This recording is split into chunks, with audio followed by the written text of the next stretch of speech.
Երբ մենք պատգամավորին 3 հանդիպման ժամանակ Սոֆիա Հովսեփյանը Եվ երբ հանդիպման ժամանակ ես ինքս չեմ ասում ուրիշներ, ես ինքս հարցրեցի, թե ինչու Տիկին Հովսեփյանն այն ծրագիրը այս ամեն ինչի մակարդակում է կոչենք ծրագիր, այդ ծրագիրը չի մշակվում, չի լրամշակվում, ձևաչափերը չեն փոխվում մեր իսկ մասնագետների օժանդակությամբ եւ օգնությամբ, այլ չգիտես եվրո ստանդարտների մոտիկ Եվրոպայից ինչ-որ մի թելադրանքով ինձ պատասխանեց, ֆինանսն է գալիս այնտեղից, ոչ թե ծրագիրն է մշակվում։ Լավ, ենթադրենք ֆինանսն է գալիս, իրենից։ Կարելի է ֆինանսին թելադրել, այսինքն ֆինանսավորողին թելադրել մեր պայմանները, համաձայն եք։ Այսինքն մշակել, լրամշակել, ես չեմ ասում, որ ոչ մի բան երեխաներ երբ մեծանում է, շահակուս տեղենը հետը հավասար մեծանում է, կոշիկների չափսերը փոխվում են եւ այլն, պահանջներն հետն են փոխվում։ Բնական է, սա երեխա է հաստատությունը։ Մեր տարեց տարի փոփոխության կարիք ենք զգում, թարմացման կարիք ենք զգում, բայց ոչ աշխատանքի աշխատողներին աշխատանքից կտրելու, թող պրոֆիլը փոխեն, թող ձևաչափը փոխեն, թող պահանջը փոխեն, բայց ոչ հագեն։ Առաջարկում են տարեք դուք խնամադար, երբ որ ես Վարշավայում եմ ապրում, ես իմ վատան վարձի փողը չեմ կարող տալ, իմ երեխան չի կարող ապրել, ով երեխան եմ տալեմ, ուրիշի տանը պահել, ով ինձ տանով ապարով է, կարող է։ Այլընտրանք չի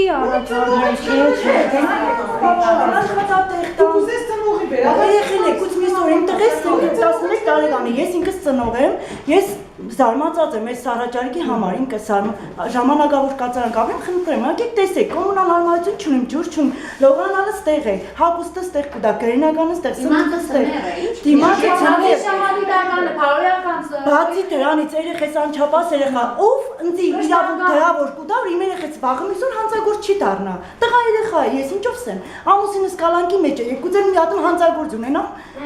ես դիք մտածեմ, ուղղակի դիք է հետաքրքիրը, թող բերեն նախարարություն, թող կա վարչապետը ինքս, ես անձամբ կդիմեմ, թող գրավոր պատասխան տա իմ երեխիս համար, համաձայն եմ, թող հանեմ,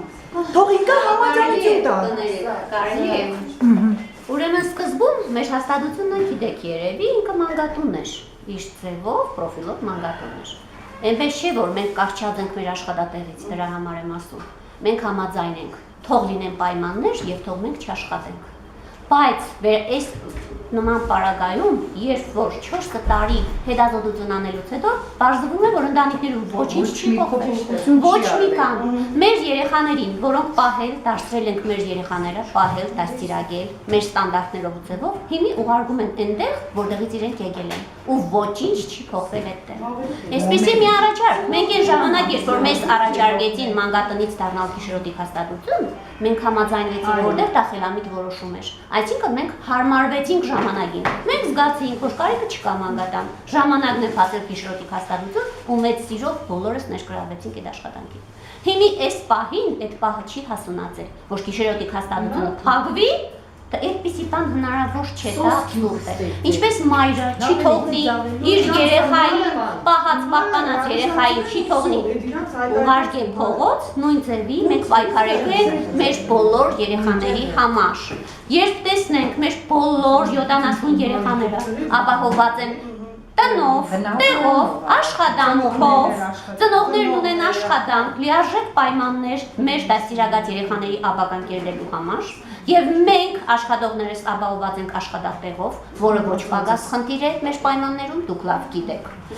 Որևէ արտադրության ստեղծման դեպքում, երբ մեզ ասեն, որ դուք աշխատատեղ ունեք, մենք մեծ սիրով թող որ չլինի այս հաստատությունը, ոչ ոք չի ուզում, որ երեխան իր ընտանիքից հեռու ապրի։ Բայց սա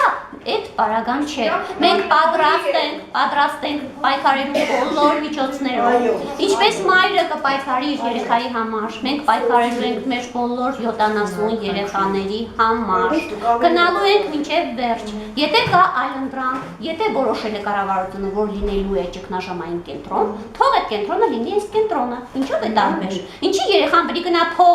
փողոցում հավաքի մի քանի մարդի, որոնք իրան բոլորովին տեղյակ չեն, այստեղ դաստիարակնել իրան գիտի, հավաքարարն է գիտի, թող սա լինի ճգնա կենտրոն, ինչի՞ չէ որ Միթե դա տարբերակ չէ։ Ինչի են որոշել, որ այս պիտի փակվի, պիտի լուծարվի նոր կենտրոն, նոր դաստիարակներ, որոնք ոչ մեկի չի ճանաչում։ Ինչի համար։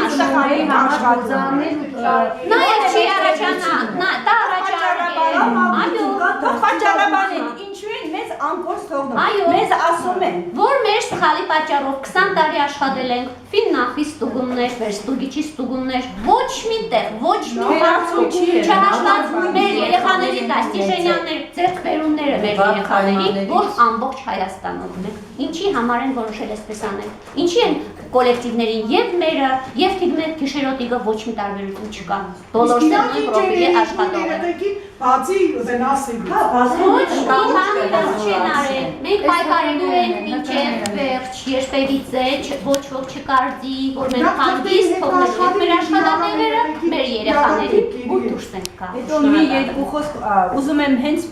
այո, մեզ աշխատանք շատ պետք է, շատ։ Հիմա շատ լավ թաքցված բան չի, որ ամբողջ հանրապետությունում ամենաաղքատ մարզը դա Շիրակի մարզն է։ Եվ մեզ ասում են, ցես կապահովենք աշխատանքով։ Ինչ աշխատանքով, ներողություն։ Ինչ աշխատանքով։ Աշխատանքի զբաղվածության կենտրոնում մի 6 ամիս հեշտագրվենք, հետո մեզ զանգ կգա, թե գիտեք, եկեք, խնդրեմ, փողոցը մաքրողի աշխատանք կա։ Քավլիցի ես չեմ արհամարում կամ մեծամիտ չեմ մտածում, որ կարող է ինչ-որ նվաստ աշխատանք է, բայց 40 տարվա մանկավարժի ասել թե եկեք հավաքարար կամ ամանլվացող աշխատեք, գիտեք ինչ, այսպիսի բան կա, դա աբսուրդ է, արժանապատվություն է մի քիչ, չի կարելի արհամարել, այսօրվա օրը մենք մեզ շատ ոտնահարված և արհամարված ենք զգում, չի կարելի, սա էլ մեր աշխատանքային իրավունքների կոպիտ խախտում է։ Հաշված երեխեքի հոգեբանությունը։ Հալարի երեխեքները իմացել է լացկել եք տնից, ակսես առաջ հենց սեկտեմբերի 1-ից ես դպրոց չեմ տա այսինքս ծնով եմ, թույլ չեմ տա, մինչև հաստատությունը կայունն է, գիտեք ինչ կա, ստեղ կան բազմաթիվ հոգեբաններ, իմ երեխիս բազմաթիվ հարցերում լուծել է, դեղոյրական վճար է, ամեն ինչը ես ինքս լույսի վարձ չեմ ունեցել, մոտեցել եմ քաղաքապետին, աշխատանք չունեմ, հաշվանդան մարդ եմ, մոտեցել եմ սրե կնա աշխատի քո երեխի պայ, հմի բերել եմ իմ երեխիս հաստատությունը կա, ապահովությունը կա, ձեռքերի մեջ խնամությունը կա, ամեն ինչը կա, ինչի կթողնեն, ինչի մեր երեխեքը պիտի դառնա ո՞նց։ Ես ինքս բողոք եմ, դե տակ, մինչև նախարարի Եթե այս ծրագրի նպատակը այն է, որ պետության բեռը թեթևացնի, եթե դա է այս ծրագրի նպատակը, իսկ ինչի ենք մենք ուզում պետության բեռը թեթևացնել նման ճանապարհով, ինչի ոչ, բոլոր զարգացած երկրներում գոյություն ունեն գիշերոտիկ հաստատություններ, ես վստահ եմ իմ խոսքերի մեջ։ Պետության բեռը թեթևացնելը ինչի հենց որոշվեց այս երեխաների հաշվին։ Թող պետությունը իրա վրա բեռ, այո, բեռ վերցնի, ինչ կլինի որ, իրար քաղաքացիներն են։ Բա կանանք տանելուց վաղ մեր տղաներին տանում են։ Առաջին հեշտին, թող վերցնի պետությունը իրա վրա բեռ, ինչ կլինի որ։ Թող նայ իր երեխեքին, իր երեխեքն են, մարդիկ հայտնվել են քաղաքացիության մեջ, կամ մեր պետության գործառույթը։ Մեր պետության գործառույթը բա որն է, որ անապահով ընտանիքի երեխուն չի կարող պահել։ Բա պահի, ինչի է գցում կամ սոսի, World Vision-ի վրա, Mac-ի վրա, Caritas-ի վրա։ Հարց պիտի բարձրացվի դա, շատ լուրջ հարց։ Կենտրոններից երեխան վիրավորված չի լինի, որ գնա դպրոց, իրենք պատճառաբանում են, որ երեխան գիշերօրի դպրոցից ամաչում է, որ գնում է դպրոց։ Մեր երեխաները այստեղ խնամվում են, երաժշտական կրթություն են ստանում, նկարչական, գորգագործության, ձեռագործության, ամեն ինչով զբաղվում են այստեղ։ Դպրոց գնում են քաղաքի տարբեր դպրոցներ, շփվում են բոլոր երեխաների հետ, իրանք տարբերված չեն, դպրոցի երեխաներ այստեղ հանգստյան տներով, միջոցառումներով, ճամբարներով, բեմերով, համերգներով, բարի անսամբլ ունենք մենք, լավ հոյակապ, որի կադրերը մենք կարող ենք ձեզ տրամադրել, դուք տեսեք եւ ես կարող եմ ձեզ ֆոտոգրաֆիայի մեջ տնայցերը տեսնեք, տեսնեք այդ տներից էմերի ինչ երեխաներ են տրել, այդ երեխաները այս սերունդի մայրերն են, այս սերունդի ապագան են։ Ես կարծում եմ, եթե ունեն նման գումարներ տրամադրելու այս մեր ստեղծած հաստատությունը քանդելու, թող ստեղծեն գործարաններ, որտեղ կվերապատրաստվեն մեր ծնողները սկսած հավաքարարից մինչև իրանց գիտելիքների մագարտագին, մտցնեն աշխատանքի, կառուցեն կոոպերատիվ շենքեր, որտեղ ծնողը վիճակի կլինի իր աշխատավարձով վճարել իր կոոպերատիվ շենքի համար, կապահովվի, հետո նոր թող երեխան վերադառնա Իրանի, եւ մենք էլ հրաժարությամբ զիջենք մեր աշխատանքը մեր պետությամբ։